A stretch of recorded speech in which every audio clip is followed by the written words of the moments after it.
எல்லாருக்கும் வணக்கம்.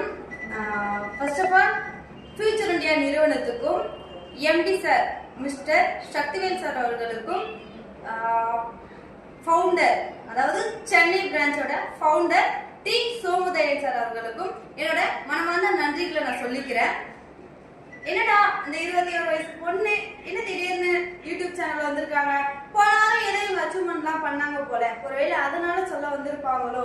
எத்தனையோ நபர் இருக்காங்க இந்த ஃபியூச்சர் இந்தியாவில். இந்த ஃபியூச்சர் இந்தியாவில் அத்தனை நபர் இருக்கும்போது இன்னைக்கே இந்த பொண்ணு திடீர்னு வராங்க, ஒரு சின்ன பொண்ணா இருக்காங்க, இவங்க என்ன பேச போறாங்க அப்படின்னு தானே நீங்க நினைக்கிறீங்க.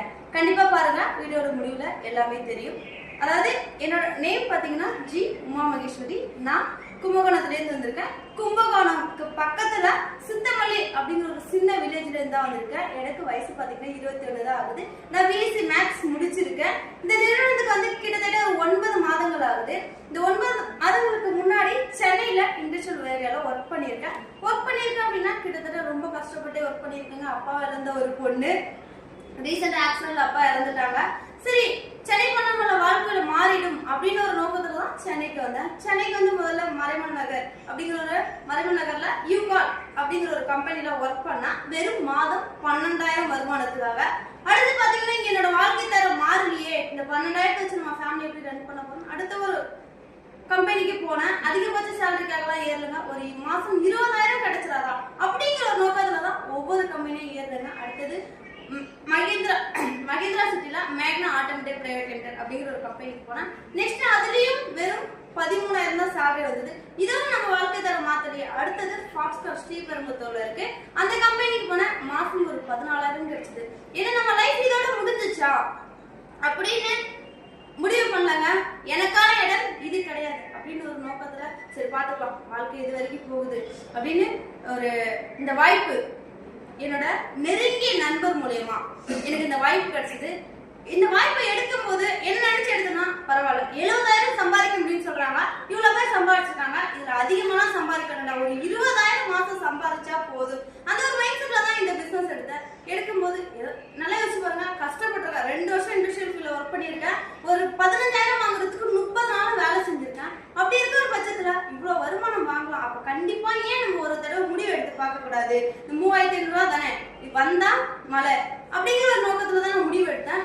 இன்னைக்கு இந்த எனக்கு இந்த வாய்ப்புன்னு சொல்றதை விட என்னுடைய வாழ்க்கை தரத்தையே மாற்றக்கூடிய, என்னோட நண்பருக்கு நண்பரா, லீடருக்கு லீடரா, தகப்பனுக்கு தகப்பன் ஸ்தானத்துல இருந்து என்னை வழி நடத்திய ஆரோக்கிய சசிகுமார் சார் அவர்களுக்கு என்னுடைய முதல் நன்றி, மனமார்ந்த நன்றியை நான் தெரிவித்துக் கொள்கிறேன்.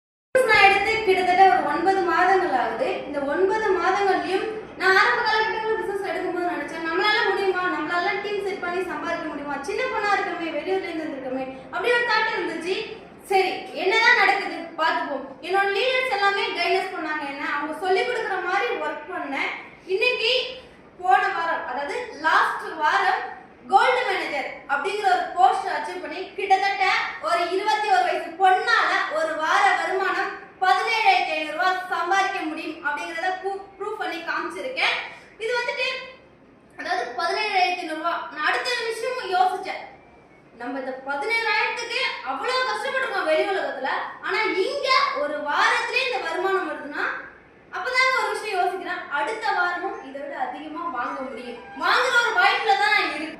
அடுத்த வாரமும் கண்டிப்பா தொடர்ந்து மாசம் ஃபுல்லா கஷ்டப்பட்டு நான் வாங்கினது 12,000 ஒரு வாரத்துல சம்பாதிச்ச 17,000. அப்ப இதை நம்ம என்ன சக்சஸ், நம்மளோட உழைப்பு இருந்துச்சு அப்படின்னா கண்டிப்பா அதுக்கான ரெகக்னிஷன் கிடைக்கும். சும்மாலாம் கிடையாதுங்க. கிட்டத்தட்ட 9 மாசங்கள் நான் உழைச்ச உண்மையான உழைப்புக்கு கிடைச்ச ரெகக்னிஷன் தாங்க. லாஸ்ட் வீக் இன்கம் 17,500 ரூபாய். கரண்ட் வீக் இன்கம் ஒரு 21 வயசு பொண்ணு, வெளியூர்ல இருந்து இங்க தங்கி ஒர்க் பண்ணிட்டு இருக்கா பொண்ணு தான். கிட்டத்தட்ட லாஸ்ட் வீக் ஏர்னிங் மட்டும் 35,000 வருமானம் சம்பாதிச்சிருக்காங்க. சும்மாலாம் நான் சொல்ல, வாய்க்கு கொடுத்தாங்க என்ன வேணாலும் பேசல. ஸ்டேட்மெண்ட், அதாவது பேங்க் ஸ்டேட்மெண்டோட உங்ககிட்ட சொல்லுங்க, ப்ரூஃப் பண்ணி காமிச்சிருக்காங்க சம்பாதிக்க முடியும் அப்படிங்கிறது. அதாவது இந்த வாய்ப்பு எடுக்கும்போது நிறைய தடைகள், நிறைய பிரச்சனைகள் எல்லாமே வந்தது. இந்த அத்தனை தடைகளுக்கும் எனக்கு ஒரு உடன் பிறந்த அக்காவுக்கு அக்காவா, ஒரு லீடருக்கு லீடரா என்னை வழி நடத்தின என்னோட ஜெயலட்சுமி அக்கா எல்லாமே சொல்லிக்கலாம். அவங்களுக்கும் நான் இந்த இடத்துல ரொம்ப ரொம்ப நன்றி தெரிவிச்சுக்கிறேன். கண்டிப்பா சொல்றாங்க, என்னால முடியும் போது உங்களால முடியும். ஒரு விஷயம் மட்டும் மைண்ட்